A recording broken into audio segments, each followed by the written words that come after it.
This episode is brought to you by Temptations Cat Treats. Your cat will come running for the perfectly irresistible Temptations Creamy Puree and Temptations Lickable Spoon Cat Treats. The best time to feed lickable cat treats to your cat is anytime. Feed by hand for a playful moment, in a bowl for a creamy treat, or as a topper to make mealtime fun. Visit TemptationsTreats.com to learn more. Imagine this. The best pasta sauce you have ever tasted sits abandoned on a plate. Wasted sauce. That is a tragedy. If only you had used Barilla al Bronzo pasta. Its bronze-cut texture holds your sauce and scoops up every last drop. The Italians call that scarpetta. Capture sauce the Italian way. Barilla al Bronzo. Click or tap the banner to find out more.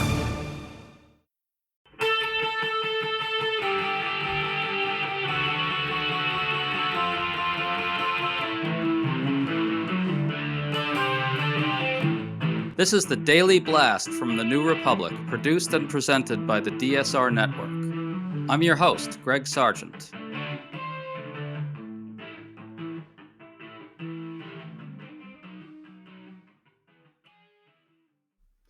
President Donald Trump is feeling angry about his dwindling support in this country right now. He's raging about a Fox News poll that found him underwater on many major issues. He followed that up with a bunch of tweets hyping other polls that he scrounged up, which miraculously found him with majority support. But the surest guide to Trump's worries about this is that White House Press Secretary Caroline Leavitt went full North Korea with a long tirade designed to create the false and ridiculous impression that Trump has the support of a very sizable majority of Americans. What makes this so absurd is that Trump and MAGA are waging war on an enormous chunk of the American public right now, while simultaneously commanding us to think that he's representing Americans in all walks of life. Former U.S. Attorney and podcaster Harry Litman has a good new piece for the New Republic arguing that the core fact about the Trump presidency is that it's fundamentally hostile to Blue America. So we're talking to Harry about all this. Thanks for coming on, man. Hey, good to be here, Greg. Thanks. So Trump is very angry about this new Fox News poll, and it is indeed very bad for him. It finds that 54% of respondents disapprove of his performance, while only 46% of voters approve. Trump raged about this on Truth Social, saying Fox's pollster is crooked, that Fox polling is always wrong and negative, that MAGA hates Fox News, and that Fox's pollster has been discredited. Harry, my favorite thing about this is the direct claim that MAGA will hate Fox News for delivering them hard truths about Trump. It's true that he's unpopular. The Fox poll matches what the polling averages show. Your thoughts? Yeah, well, first, there's no bridge he won't burn, right? We've seen it again and again with all his former closest colleagues, and most recently Musk, but the Federalist Society. His alliance or loyalty is lasts as long as the next piece of bad news. And the second thing is, his obsession with numbers, which he's always had, even predating his presidency. But the first thing that gave us on the national landscape the real awareness of it was when, in his very first inauguration, we're talking 2017, he made his press secretary go out and give a complete false number about how many people were there to see the great new leader. There's a lot of things he's just completely ignorant about, as best I can tell. But what are the numbers? Where do they stand? He is totally focused on, and as you say, to the point of lying about it wherever necessary. Well, we do know that crowd size is very much on Trump's mind right now because he just had his little military parade, and that was pretty rinky-dink. And at the same time, we had millions turning out in cities across the country. So he's clearly, and that he's focused on that fact. By the way, if I can say, I happened to be in D.C. around the parade at the time, and 200,000 is a robust, probably over-exaggeration of who was there. A lot of them wanted to see the tanks and such. And as you mentioned, 5 million, 6 million who gathered around the country in the No Kings protest. So the feeling of it being really tepid and the air out of the tires at the actual rally, I can personally attest to.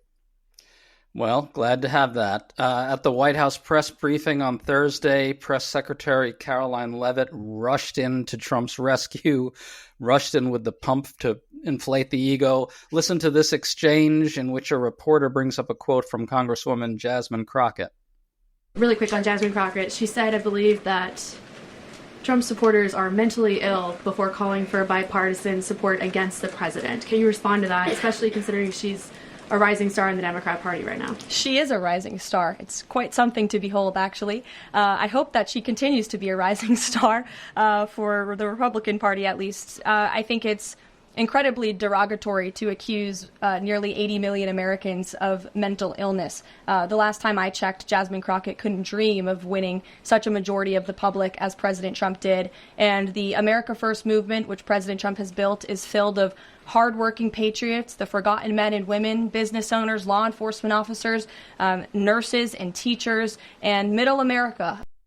So I'm not even sure that's what the Congresswoman said. I tried to check the quote, and it looked like it was much more benign than that. But note how Leavitt falsely says Trump won a majority of voters in 2024. That's not what happened. Then Leavitt tries to portray his support as broad, deep, and reaching into all corners of American life.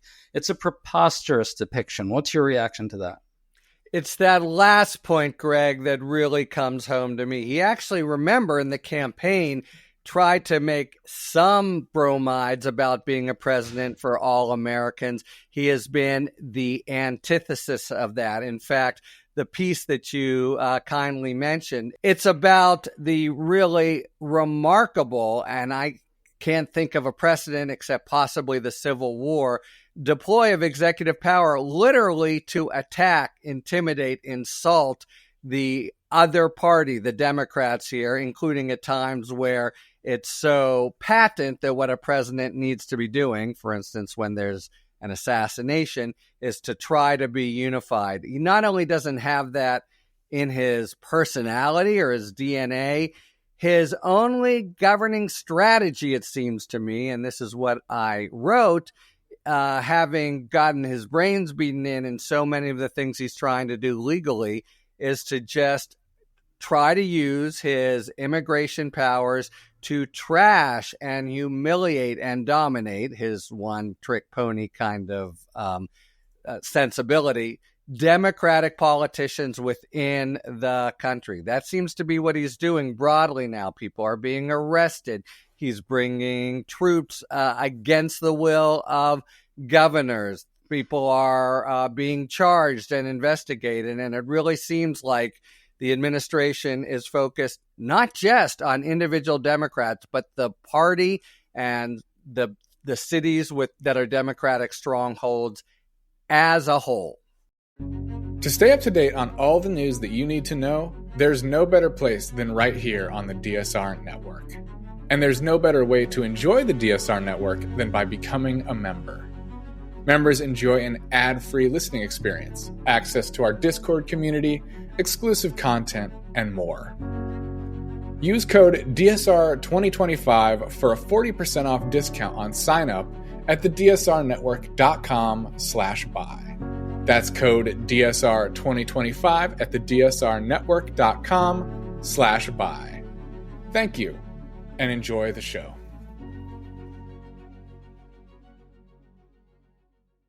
And Blue America as a whole. I want to get to that in a minute, but first I want to go through some of these numbers from the Fox News poll. Trump does poll well on border security in isolation, but he's underwater on immigration more broadly at 46 to 53, striking given that this is supposedly his best issue. On foreign policy, he's at 42% to 57%. On the economy, it gets even worse at 40% to 58%. And on inflation, it's at 34% to 64%. Those are terrible numbers, and they're from a Fox News poll, Harry. He's an unpopular, failing president. If I can just interject a poll that really I found encouraging in the last few days. It's the NBC News poll that says upwards of 80% of Americans, including even 50% of MAGA, say that if courts tell the administration to do something, they need to obey. And if that holds, and if he doesn't have the sort of popular goodwill and support, as you just mentioned, to try to ignore the courts, then I think basically a lot of damage he can do, but the democracy will hold. So as a lawyer, that was the poll that really kind of buoyed me. You pointed out that Trump recently said explicitly that he's ramping up law enforcement crackdowns on migrants in blue cities in particular. I think that was deliberately designed to do the thing that we've been talking about, which is it was deliberately designed to be understood as a war on blue America. Can you walk us through that part of your argument? Sure. I mean, the truth, it's hardly an argument. It's more just a documentation. That Truth Social quote that you mentioned, Greg, the next sentence says, Democrats in the big cities, this is their failure. So he's wanted from the start, this goes to the rhetoric of the campaign, to exaggerate hardly being the word, to completely fabricate a crisis of violent immigrants and marauders taking over the country and eating our pets, and make that totally lay that at the feet of Democrats and Democrats only. That seems to be the one tried and true trope that he can continue to use. And that's part of my piece as well, besides trying to gather things together, is to just say, as he gets his brains beat in by courts, as the Senate seems to reject his efforts to ratify DOJ, as everything basically seems to come up empty. Here's the one thing he returns to, and this is his basic governing strategy at this point. Trash Democrats, make them falsely try to own a false immigration issue. So it's not simply to say he's doing it, but also to say that's all he's doing right now. So it's quite a record, or non-record, you could say. And I just want to reiterate that on immigration, Trump is underwater. 53% of the country disapproves, while only 46% approve. We've seen and that. Let me proffer one more datum. Fewer than 10%, it appears, are these kinds of violent immigrants with criminals. Fewer than 10% of the people who have been deported. They're just basically going at anybody to make the kind of appearance that they're really being aggressive. But Trump's rhetoric has always been the country's being taken over by violent, marauding, raping, murdering immigrants. That's been false from the start, but he certainly doesn't have the numbers to show for it in the people that he is actually moving to deport. I want to highlight another thing about what you're saying here, which is that when Trump did this big tweet saying we're going to unleash ICE in blue cities, and again, he listed several cities, all of them were in blue states. When he did that, it came right after he had previously admitted on Truth Social, that his mass deportations were hurting farmers and the economy. He signaled that he was going to start dialing some of that back. It was hurting red constituencies, right? Farmers, agriculture, people he knows in the hospitality industry are picking up the phone and saying, you're killing us here, Trump. You got to do something about this. You can't just keep getting rid of our workers, right? But the point is that what Trump said there was, I'm going to unleash ICE in blue cities at a time when he had just said he was going to dial it back in red areas. So he was literally saying he was only going to do this immigration crackdown in blue areas. That's right. So he's not only making these excessive, and I think as all the courts have said, unlawful claims of excess power to do this stuff, but literally, this is the president of the United States now. I talked also in the piece about the Minnesota shootings, where any president would come out to unify, express national sympathy. He comes out and calls the governor of Minnesota completely incompetent and basically expresses no sympathy. Likewise here. So he's not simply making these outsized and just false claims of the problem and of his own power, but he's literally doing it in plain sight to aid the MAGA faithful or even just red America and harm blue America. And by the way, this is one of the things that people said from the start. You're going to do this. You're going to harm certain industries. It seems he's finally realized that, because some people have called the White House and said, what are you doing? We know anecdotally of different industries just being shut down. They can't continue because so many of them depend on both unlawful, but also lawful, by the way, Greg, alien workers who just are scared to show up now. People are scared all over the country. So what does he do? He says, well, here's your get out of jail free card, red America, and now I'm doubling down blue America, and I'm doing it not just with ICE, but ICE in mass and military gear and the biggest deportation ever, but just for blue America. What kind of president has ever done that in office? I can't think of a single one that's been so blatantly yay for our team, boo for your team, and that's what I do with my really outsized claims of presidential power. 100%. And by the way, the absurdity of it is also that he's saying straight out that migrant workers in red America and in industries that he cares about, in industries that his supporters populate, they don't count as an invasion anymore. That's right. Just like that. No more invasion. They're not invaders. They're hardworking people. They're not eating pets, apparently. That's right. Right. They're not pet eating invaders. They're not criminals all of a sudden just because he said so. And yet the ones in blue America, the ones in Los Angeles, the ones in New York, the ones in Chicago, they are invaders. They're all worst of the worst somehow. And of course, that's what's happening in California. The reason they don't want him there, you have Newsom making the claim, but also people everywhere saying, look, you're talking about folks who are part of the, I understand nobody can really support the complete amnesty and people need to follow the rules for getting in the country, but we're talking about an outsized federal government effort to get at what clearly are longstanding members of the community, people who have made the economy what it is. I read a figure recently, Greg, that 10%, 1 million people in Los Angeles are possibly at least undocumented migrants. So what he has in mind with this false, phony anecdote is really just completely eviscerating the economies of these different places. But which places, as you say? Blue places. It's already as if the midterms are next week. Sure is. There's another dynamic here I want to get at. You kind of hinted at it earlier. As you point out, Trump is losing badly on a bunch of fronts. He's faced one setback after another in court. He's had no legislative wins. I'd add that he's floundering around in all directions on immigration. As we're saying, one day he admits that deportations are hurting the economy, then loudly doubles down on them the next, and he's unpopular, as all this polling is showing. And yet at the same time, while all that's happening, that's exactly when Trump ramps up the war on blue America explicitly. I think these things are connected. Whenever Trump is losing and feeling weak, the default position is always to go out and tell his base that he's going to make people in blue America suffer more.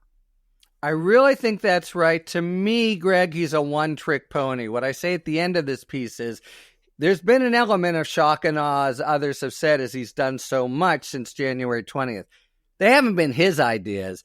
All he is a mouthpiece, and he's a mouthpiece for the most kind of vile resentment of blue America or just aspects of America. He's sort of divisiveness personified. So when it comes time to do whatever he's doing, he's just got one speed and one voice to use. Now, in addition, all the other possibilities he could try to use that voice on, as you say, have been closed down to him. So we have a government now that's not simply a attack dog against blue America, but that is all it is he gets piles up loss after loss in every other area. So it's a real shit show in political, legal, personal terms. This is a time where, for different reasons, mainly caused by him,